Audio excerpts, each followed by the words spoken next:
Welcome, everyone. Good afternoon. Thanks for being here for today's program, Fact, Opinion, or Misinformation. My name is Lauren Williams, one of the Adult and Community Services Managers at the Columbia Public Library, and we are very glad to be co-hosting this program with the League of Women Voters of Columbia-Boone County. The library and the League share a mission to support an educated and engaged community, and today's program will teach us nonpartisan skills so we can think more critically about our news sources and have tools for identifying fact-based information, particularly on social media. Our presenter today is Seth Smith, Public Services Librarian and friend of the facts, and I'll turn it over to you, Seth. Hey, thanks so much, Lauren. It's really great to be here today. It's a really unusually warm December day, so thanks for coming to join us. So before I get started, I wanted to give you some background on this news literacy initiative. In the spring of 2019, we attended a symposium on news literacy called Friend of the Facts at the University of Missouri Reynolds School of Journalism. Fast forward to May of 2020, and the Daniel Boone Regional Library System received a grant from the Institute of Museum and Library Services and the Missouri State Library to initiate a year-long project helping spread news literacy throughout our two-county system. And so there are two resource partners in this grant. One is named IREX, which is an acronym for the International Research and Exchanges Board based out of Washington, D.C., as well as the Reynolds Journalism Institute from the University of Missouri. IREX is a provider of media literacy curriculums worldwide through its Learn to Discern educational initiatives, and they've been a huge help with this grant, as well as I want to give a shout out to Kathy Kiley at the Reynolds Journalism Institute. She's also been instrumental in getting a news literacy project here at DBRL started. And so the Reynolds Journalism Institute is actually providing guidance through its wide network of journalists and scholars working on current news literacy projects throughout the nation. I also wanted to mention, I don't think we put it in the description for this program, but we are offering 2 free books for everyone who attends this program. So the first, and this is through the grant, it's all grant funded. The first is True or False, a CIA analyst guide to spotting fake news. Published in 2020. I was just rereading some of it today. Incredibly current, very up to date, and some really great information about misinformation and false news that is currently happening throughout the world right now. And also it has a really interesting historical take on misinformation as well in the beginning of the book. The other one is called Keep Calm and Log On, Your Handbook for Surviving the Digital Revolution by Jillian Andrews. This is also very current. It's 2020.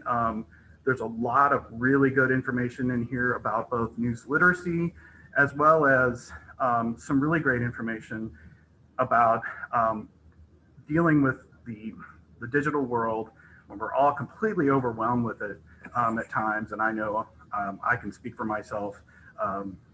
It can be an overwhelming place to be. So these are both free books, and at the end I'll show you my email address.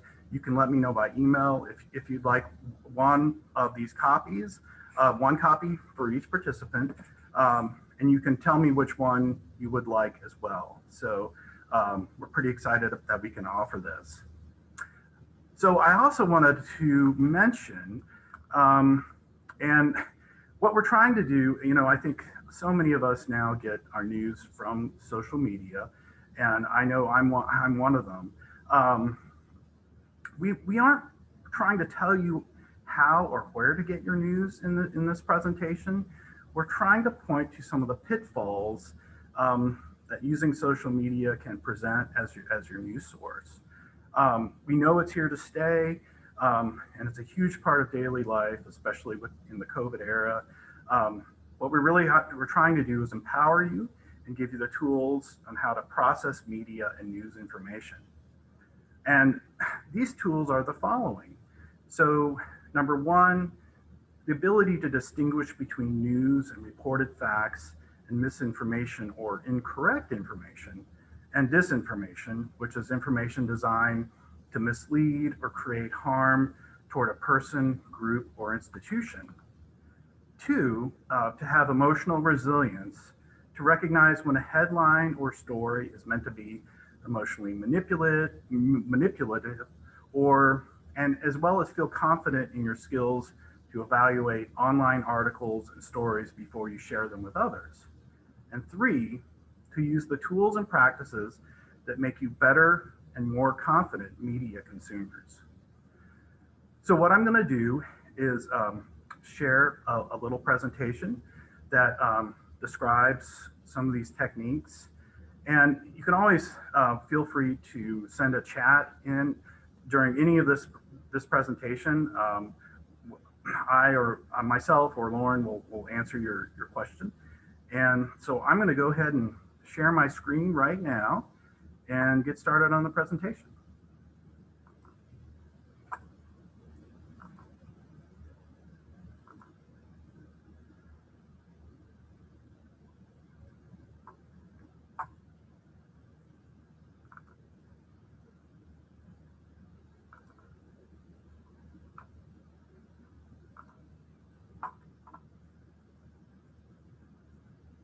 So, information consumption in the US.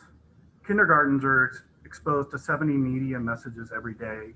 Adults spend 11 hours per day interacting with media. And teenagers spend at least 9 hours per day with media. And I can tell you that this is true with an 11 and 15-year-old at home, especially since they're doing so much of their schoolwork online as well. We live in a media-saturated world, where media and information consumption is not only a habit for most people, it's almost impossible to avoid. Most of us spend a great deal of our waking hours staring at screens, whether that be through work, school, or in the case of the COVID era, using Zoom or other digital network platforms at home. The statistics are overwhelming. TikTok is downloaded more than any other app. We send nearly 13 million texts per day. We watch over 4 million videos on YouTube and generate more than 4 million likes on Facebook. 90% of the data in the world today has been created in the last 2 years alone. And our current output of data is roughly 2.5 quintillion bytes a day. And that is growing exponentially as more of the world gains internet access and the digital divide is lessened a little bit. So digital and social media are now a major footprint of our life. The Internet Society is a really interesting organization that actually offers free webinars on how to manage your digital footprint. And this is a very important consideration, especially during the COVID era, as so much of our interactions have gone online. Your footprint, your digital footprint, isn't just confined to internet searches and online banking activity. It's indelibly linked to how you interact with others on social media, and also what you post on your social media news feeds.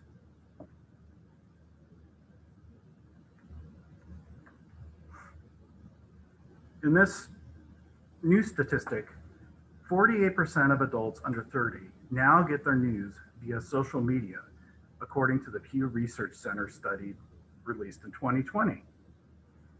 This is a pretty overwhelming statistic at this point, and it's only increased this year as most people's lives have gone entirely online. Social media is just another addition to the already saturated 24/7 news cycle that was started in the 1980s with cable channels like CNN and then perpetuated by other 24-hour news channels like MSNBC. This is just part of that 24/7 news cycle.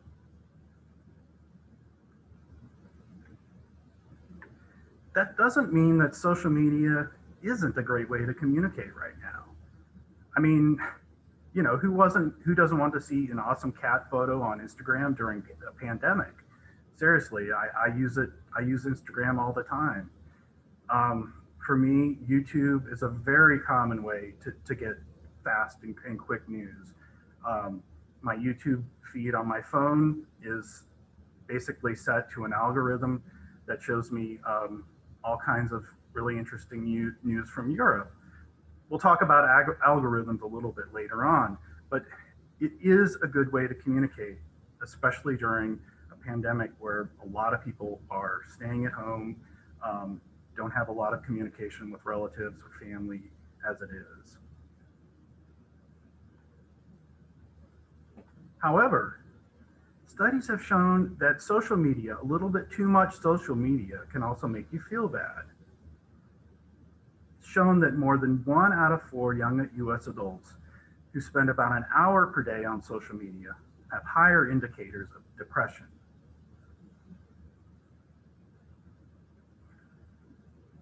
Also, social media exists to sell things.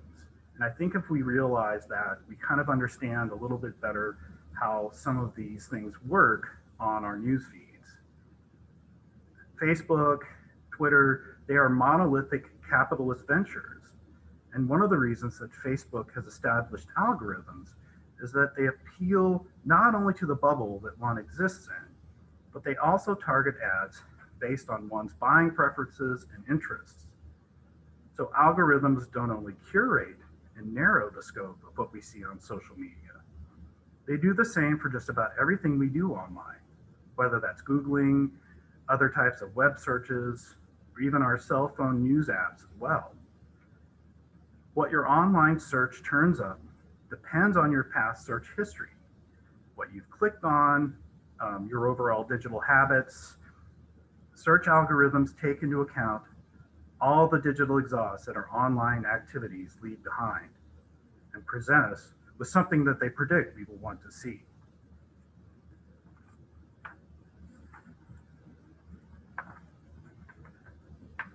Your searches depend on your search history as well. Additionally, the advertising you see above or below your search results depends on what algorithm believes you want. And remember that search engines make money through advertising.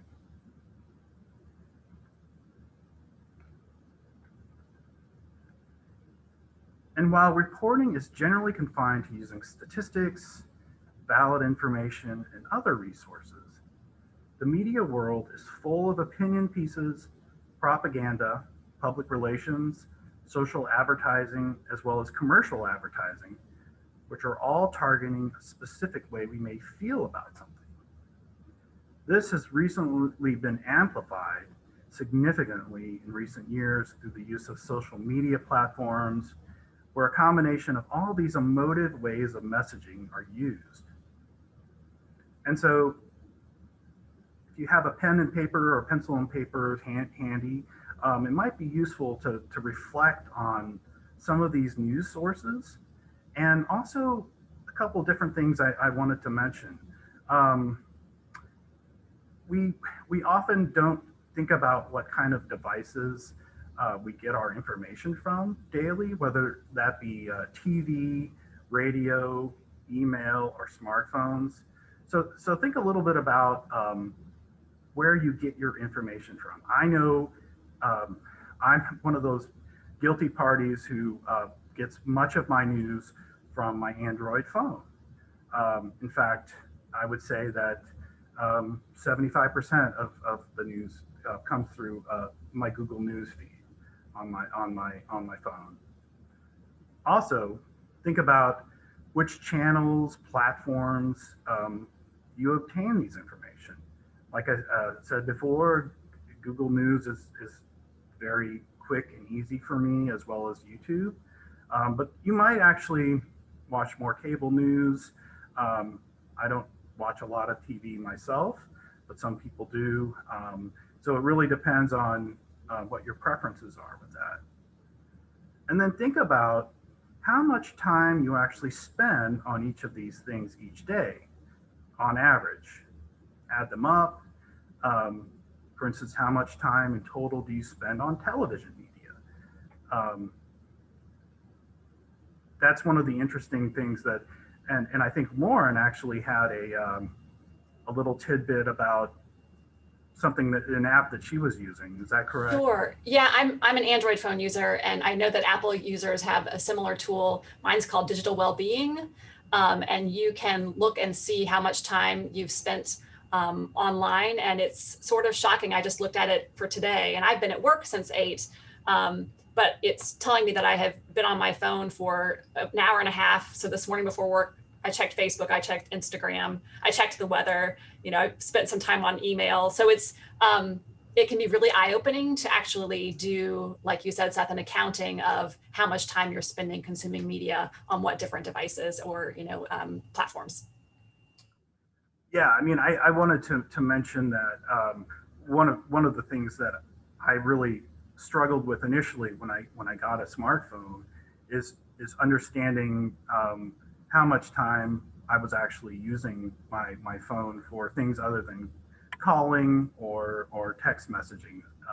And so, it became apparent very quickly that that I was spending a little bit too much time on my phone. So there are some apps that actually help with that as well, too.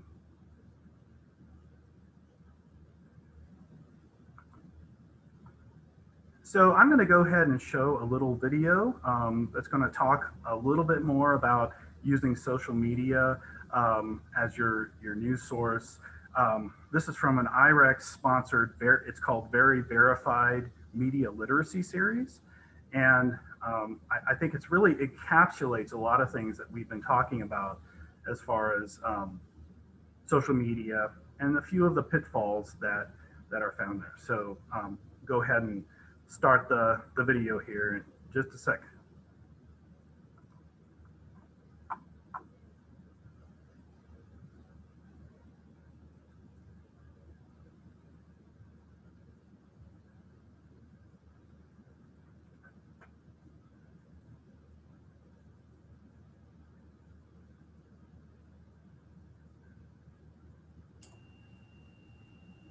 Seth, we're not hearing the sound.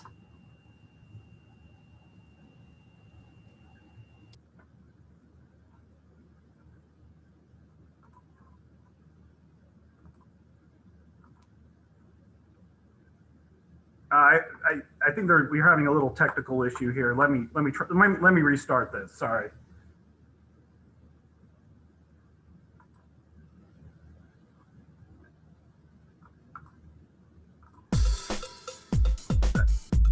Okay.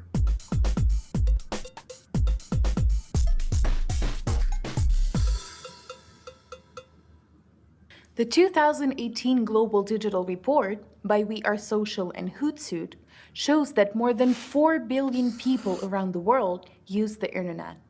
In 2017, almost 1 million people started using social media daily. For the first time, that's equivalent to more than 11 new users every second. Social media is our reality. It's where we spend a lot of time communicating with our friends, colleagues, and relatives. Moreover, social media has given each of us the power to create, distribute, and share content to thousands of users in an instant. On social media, you will find the official materials of reputable news publications that meet the standards of journalism. But you will also find content from bloggers, opinion leaders, relatives, friends, colleagues, and so-called experts who present opinions as fact. Social media content circulates without much, if any, regulation or control. What's more, not all users make a habit of checking the reliability of the information they receive and share. This creates opportunities for the spread, either intentional or unintentional, of false information and misinformation. In addition, we cannot fully control what information gets into our social media feeds. The information we see is filtered by algorithms. In order to better understand user preferences, Facebook collects user data online. Based on our likes, the links we click, the locations we tag, the affiliations we have, and much more, these algorithms personalize the content we see and select the content they have identified as being most relevant for us. For example, if you are searching for a new car online, don't be surprised if your Facebook newsfeed offers you auto loans. Based on user preferences, social media platforms select the pages that might interest users most, and may bypass interactions with users or pages that are affiliated with opposing groups or express differing opinions that could cause users to visit the platform less often. So, every time we see Facebook, the content we see is affected in some way according to this system.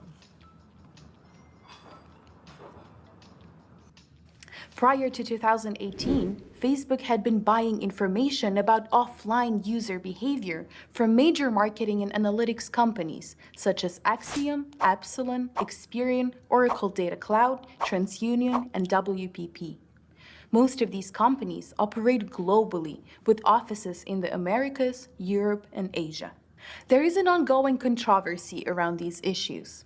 As a result of public pressure, in April 2018, Facebook updated its data policy, indicating that it no longer used the information received from third parties. But it did not prohibit businesses that promoted their products and services on Facebook from doing so. Instagram works in a similar way as Facebook and prioritizes the moments you care about. YouTube's stated goal is also to help viewers find the videos they want to watch. In other words, they prioritize the content in your feed using data primarily obtained from your previous activity on the site, such as your search and view histories. In contrast, Twitter's algorithms work a bit differently.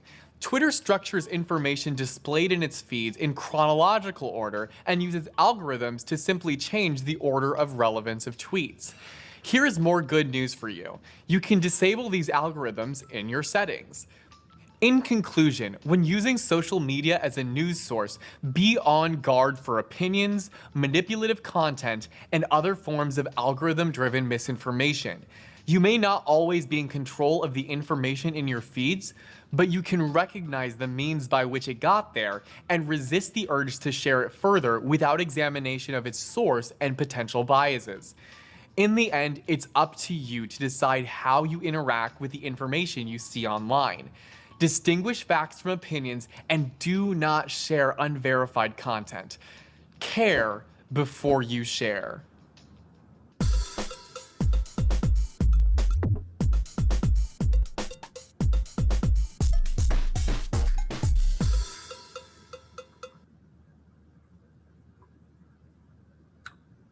Yeah, so I really like the care before you share idea. I think that's a really important perspective to have, especially when we're dealing with so much inflammatory news that's been coming across every day, 24/7 at this juncture in our nation's and world's history in many ways.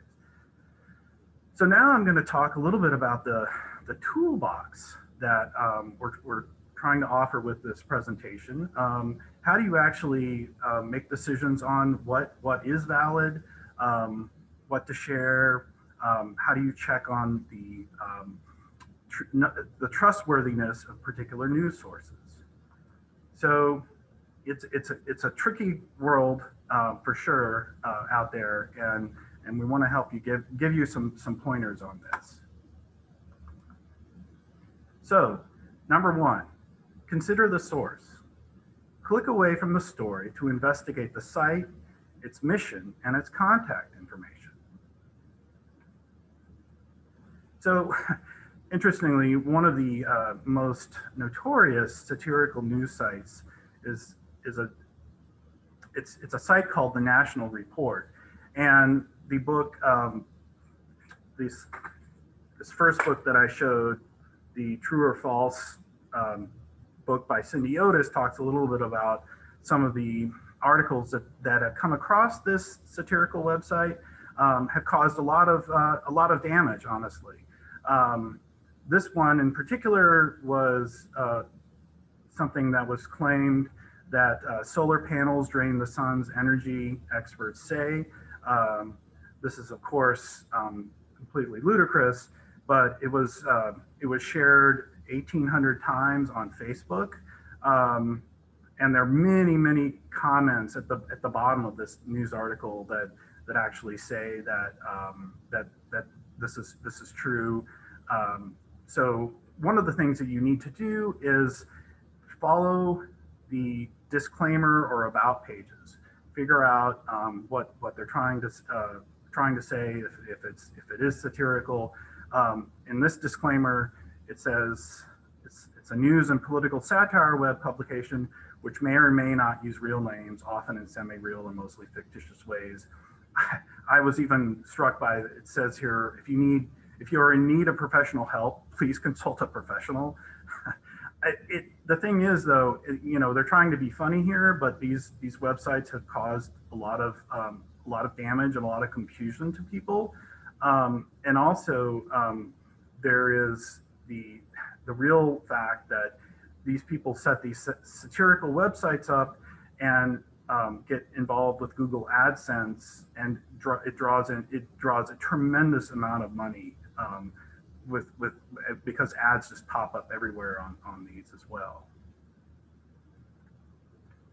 So also read beyond.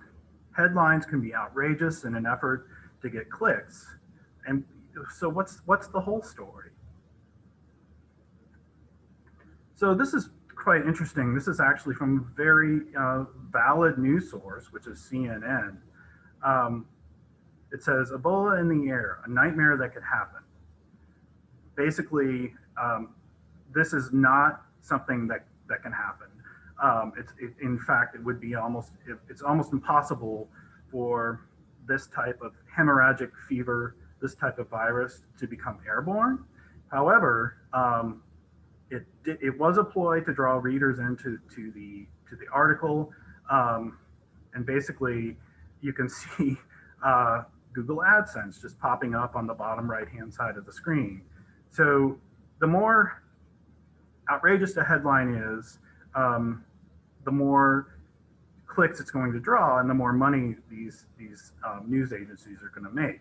This isn't in particularly, it's not incorrect. There is a quote from one of the epidemiologists that says basically something like, this is incredibly rare and almost impossible that this would happen, but there is that small, minute possibility. So that's misleading in something in actually a very valid news source most of the time. Clickbait. We're all familiar with clickbait. This is an example of what it looks like. It's an example of headlines or something manipulative that will get you to click on it. A lot of times, clickbait like this does not take you to the place at all where like this picture of Jimmy Fallon. I would guess if you clicked on that, it would lead you to a website that's completely different. So this is viral content that contains a lot of misleading information. It appears on very valid websites, especially if you look at the Columbia Tribune at the very bottom of all their web pages, you will find clickbait. It's just a way for advertising agencies as well as newspapers to make some money. And newspapers are really hurting these days. So I think they're trying to find ways to generate revenue streams. So check the author. Do a quick search on the author. Are they credible? Are they a real author or a real person? Another great example of a quote unquote satirical website comes from this. It's a site called Tater's Gonna Tate. They've made themselves ludicrously satirical in the masthead. However, they post a lot of very inflammatory quasi-news articles that get shared all the time. So this one was Alexandria Ocasio-Cortez proposes a nationwide motorcycle ban. This was one of the most shared fake news stories ever. It was shared 1.4 million times on Facebook. You can see that information right there. The author, Phallus Gunnington, the tags for under his byline are dream come true for you fan fiction, as well as hot potato. So those are some real red flags there, as well as the masthead that says Tater's gonna Tate. But this particular news article was shared many, many times throughout the last couple of years. So another great way to check on the validity of news sources or articles is using either Snopes.com or PolitiFact. So this article was widely disproven. Snopes, they have basically a true false meter. It fell completely down into the falsity part. And then PolitiFact has a very interesting, it has another truthometer that basically says pants on fire if it's a completely erroneous news. Do we have a few chats, Lauren? No, sorry, I'm just pasting in the chat the links to these websites so people can check them out later if they'd like to. Yeah. Okay, sounds good. Yeah. So Snopes.com and PolitiFact are really great resources for checking on some of these articles. Factcheck.org is another one as well. If you're looking for the validity of a news article. So another thing you need to watch out for are opinion pieces.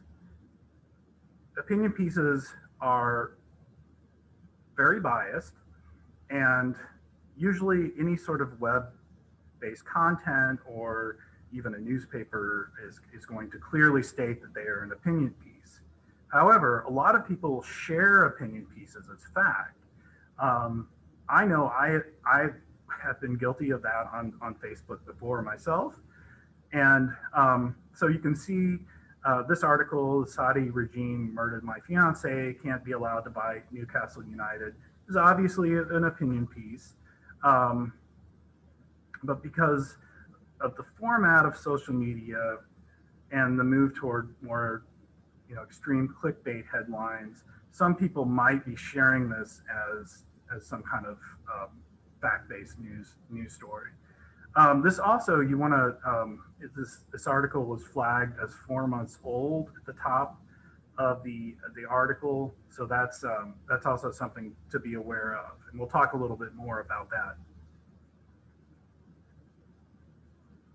So supporting sources, click on those links. Determine if the info given actually supports the story. For instance, is it peer reviewed? Peer review is known as refereeing in some academic fields, and it's the process of subjecting an author's scholarly work or ideas to the scrutiny of others who are experts in the field. It's used primarily by editors and publishers to select and screen submitted manuscripts that are worthy of publication. And the peer review process is aimed at getting authors to meet standards of their discipline. Publications that have not undergone peer review are likely to be regarded with suspicion by scholars. And this particular article right here was published claiming that the SARS-CoV-2 genome was probably manufactured, and the article was spread through social media. So basically it was saying that this was a manufactured virus. The virus possibly leaked from a laboratory, and that's how the spread started. It was not published in a scientific journal. It was published in an open source journal. And it was not peer reviewed as well.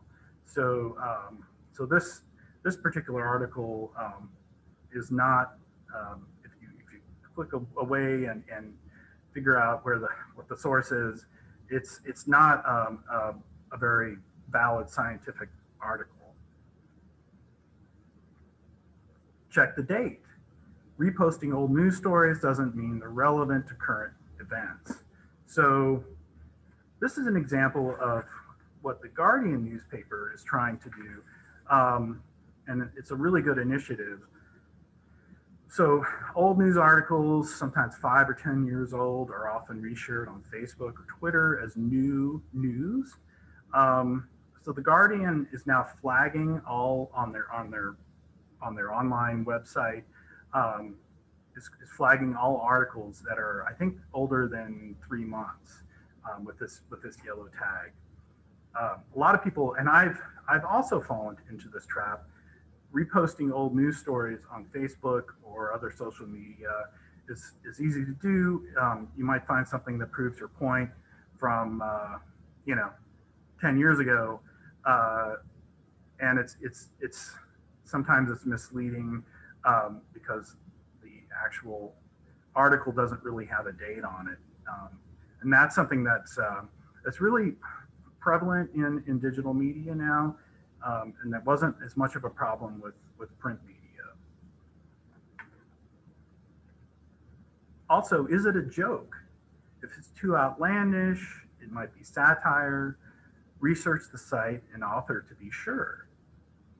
So articles from The Onion are a great example of satire that has come across our social media feeds for years now.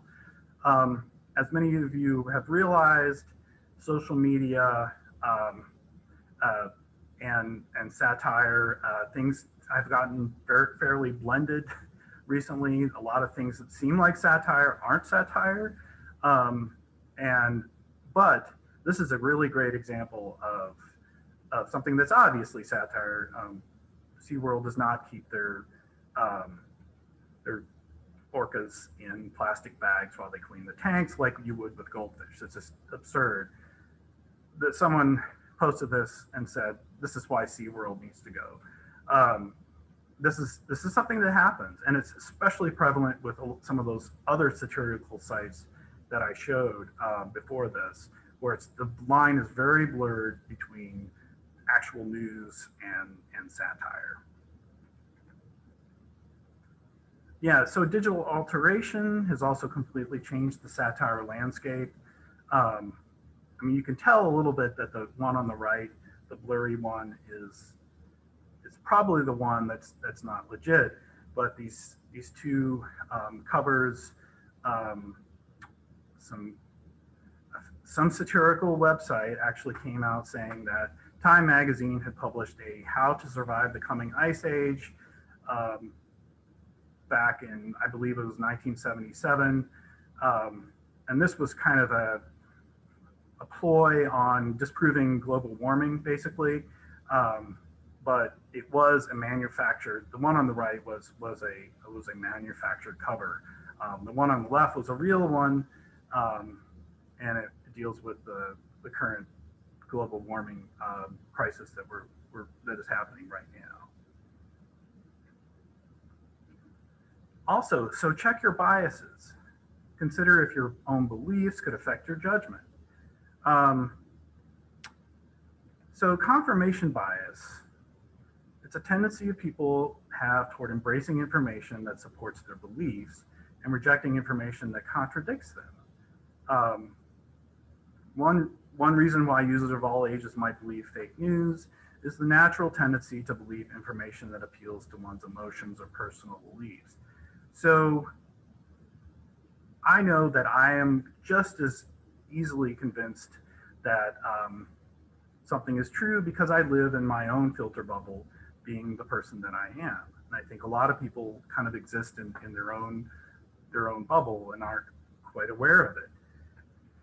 So a really interesting, and this is something that we'll also share on our resource page, is a really interesting site is called mediabiaschart.com.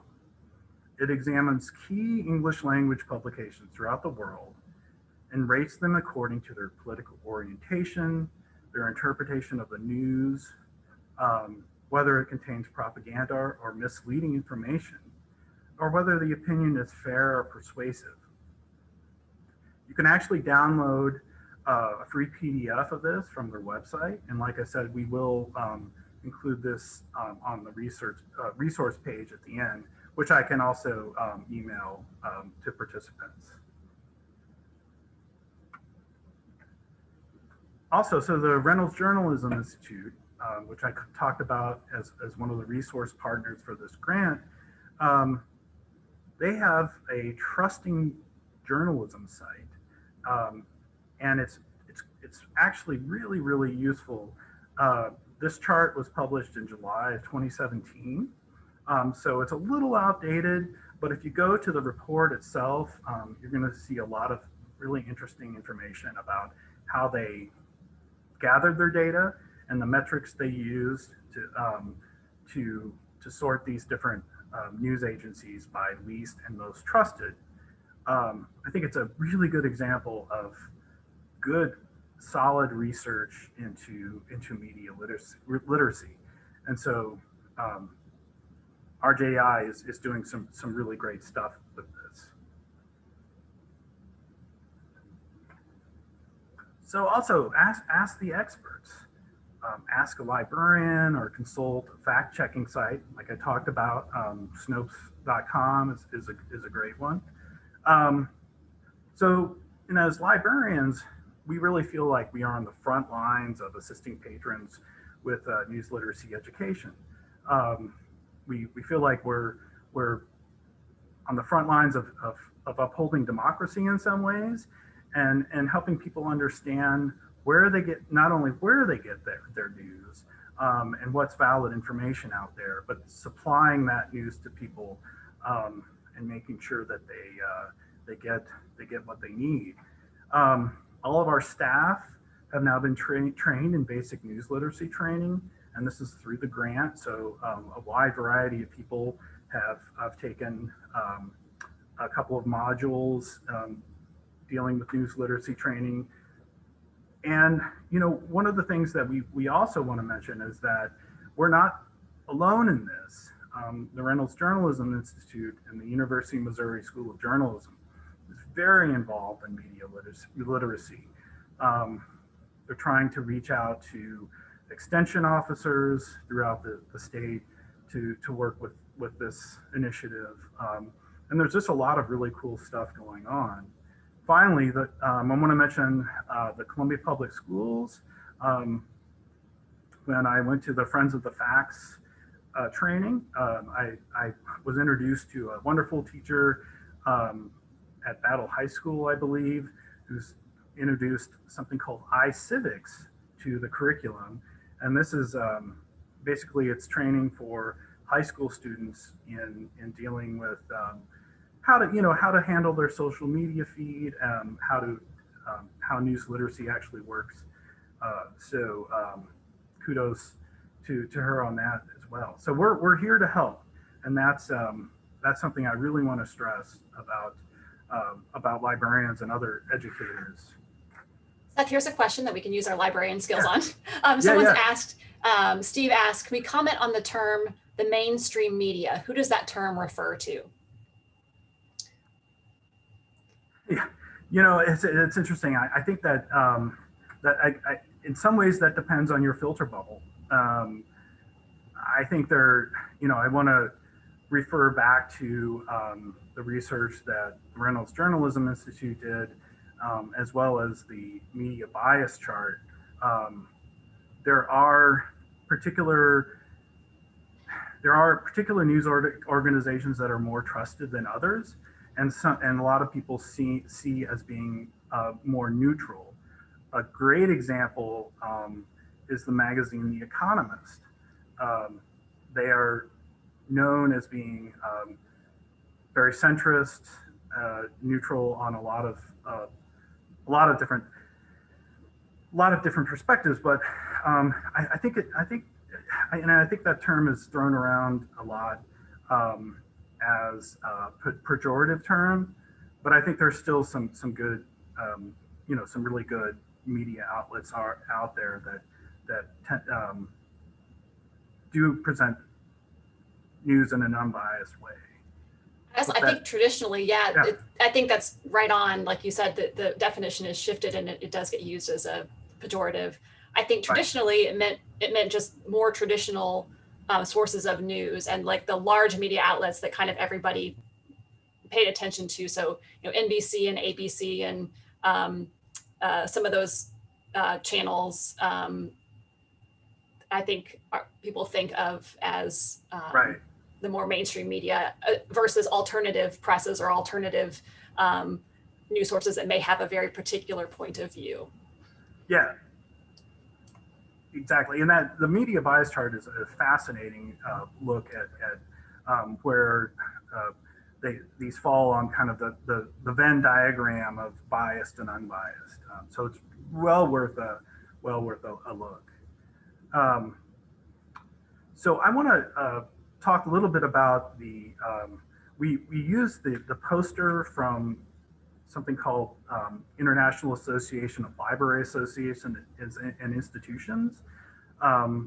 This is freely available as a PDF on their website. It's also on our resource page. We found it to be a really useful resource for as a quick reference for staff, students, and patrons. So check that out. It's something that I think all of these pointers are extremely valid, and we had it hanging in our staff area for a couple of years. So finally, I want to talk a little bit about some new technology. So one of the things we want to make sure people know is that we're not trying to scare you. We're making it seem like, it's not necessarily even bad to get all of your news from social media. Things are changing so rapidly, though, that I think there's a lot of opportunity for deceit out there. One of the things that we've thought about is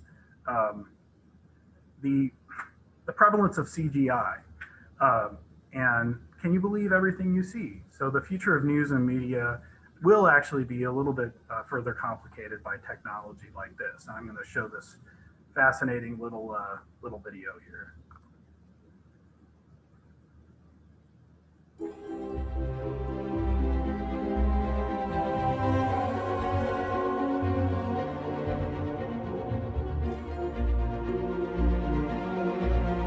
He's there, sir, on Scarif. The original plans for this station are kept there, are they not? Charmed to the last. I will tell him that his patience with your misadventures has been rewarded with a weapon that will bring a swift end to the rebellion. I will tell him that his patience with your misadventures has been rewarded with a weapon that will bring a swift end to the rebellion.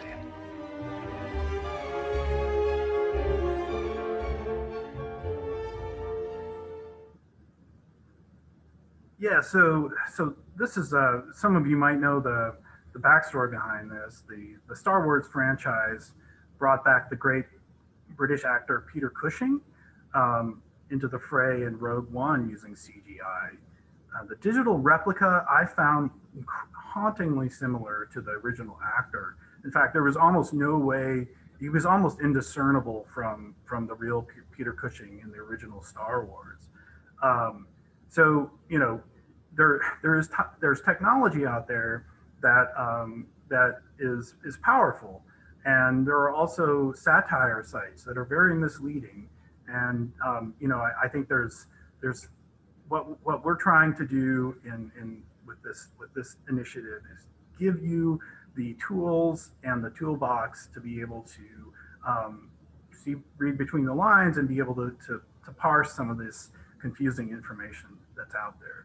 I know that before I started working on media literacy myself, I was much less wary of how to navigate this somewhat tricky world.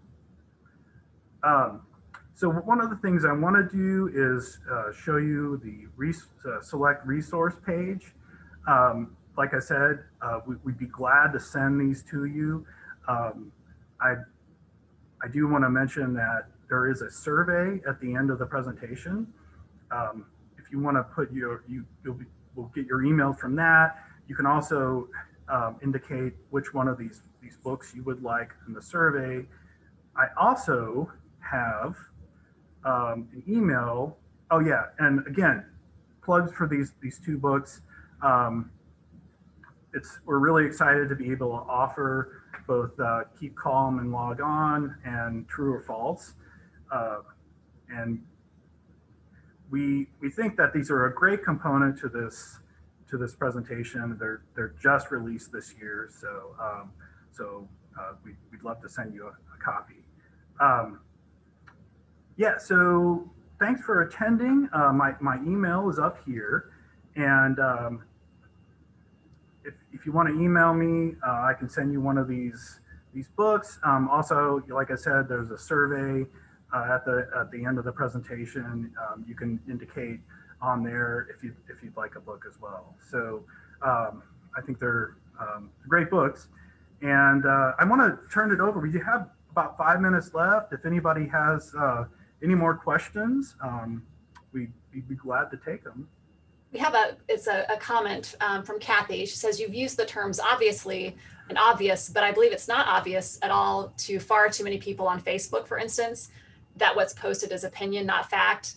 Are there any fact-checking sites that are seen as more conservative or would be seen as nonpartisan by people who might lean conservative? She's saying, sadly, some of my family members do not trust those sites. Like they think Snopes and PolitiFact and some of those sites are themselves liberal. Right.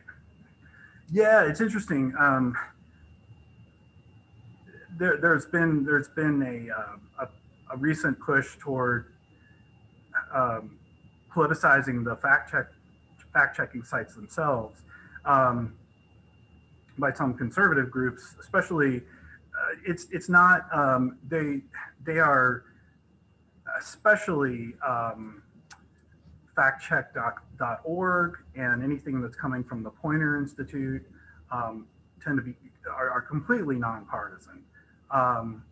Snopes.com as well, and I think it's what's problematic for some people is the .com at the end of Snopes. I think it is a for-profit website, so it does take advertising and things like that. One of the things I did talk to IREX at length about these fact-checking sites, and they have worked with this curriculum and these things for over a decade now, and they say all those three are completely trustworthy and nonpartisan. And so I don't know how you get that, to disbelievers. I don't know how you quite get that across, but one of the things you will see on Snopes and factcheck.org is are lots of articles from very left-leaning sources that are disproven as well. They're not just disproving conservative conspiracy theories. There are lots of conspiracy theories from the left as well. So I think they're all legit. Those three in particular. Do we have other questions?